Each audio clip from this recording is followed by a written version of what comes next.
IDC was saying a few years ago 40% per year was what they expected the growth rate to be. That was back in 2011. Yeah. Okay, but now they're saying that in highly virtualized environments they're looking at 300% or more per year in some of these companies, and you can imagine why. If you're doing 3 nodes and they all have to be identical and they have to have the same capacity and the data gets replicated on them, that's going to increase your capacity demand, right? That is an extremely expensive acquisition curve for companies to be on. But that, again, is less than 20% of what the total cost of ownership is of storage. The majority of it is all that value-add software you're throwing on the array controller and the licenses and warranties and updates on that. Also, the administrative costs for the infrastructure, the environmentals, the power and cooling, and then of course backup of the data that's there. When you do the math on this,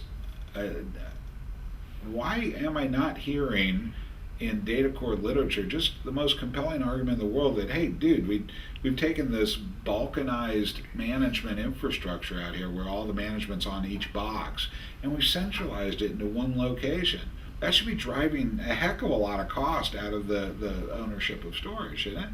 It should, and I think part of the issue is that people think about the purchase still from a single box mindset. And the truth is they don't see it from the architecture. You're saying OpEx costs aren't showing up on the budget. On the budget.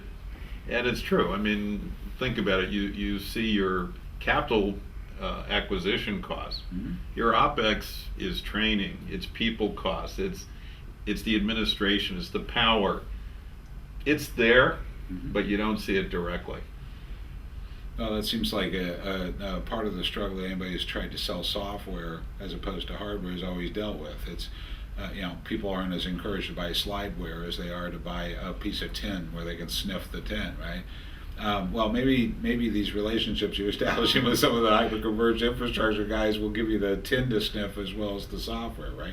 And I think customers are getting smarter. We just recently did a pretty major study and survey, and we saw from roughly 500 different users out there.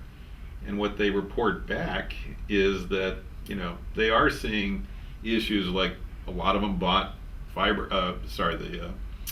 flash devices, or they even bought a hyper-converged. Right. And if you look at it, that initial sale is a basic, lower OpEx, and then you realize what happened to all this cost. So the capital cost supposedly was cheaper, but even that is getting crazy. I mean, I just looked at some recent stuff where they were comparing EvoRail with Nutanix, and they're talking $200,000 list prices. Yes.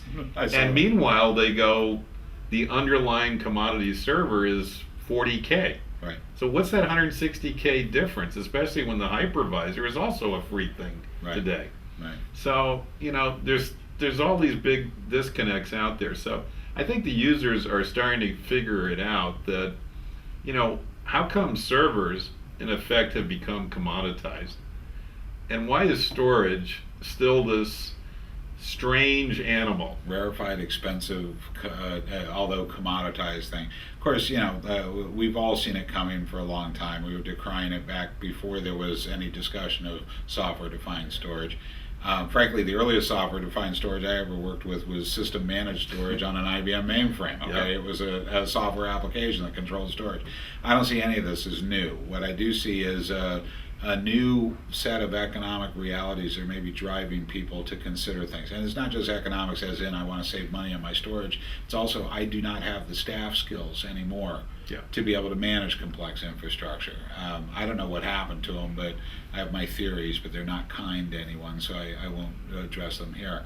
What I do think is that without dumbing down the capabilities, we're going to have to make the architecture drool-proof. And I can't think of a product that's gone further down that road to make it easier for a person to deploy.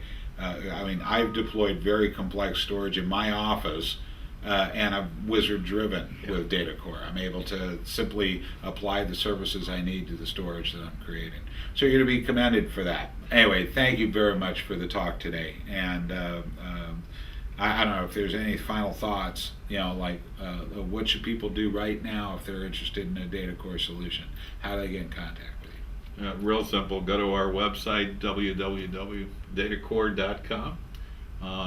You can check out a quick video, and it's only a couple minutes. You'll figure out what we do real fast.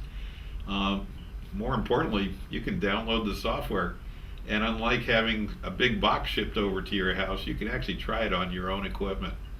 So give it a chance, and thank you so much, John, for My this pleasure. time. Thank you. I appreciate it, George.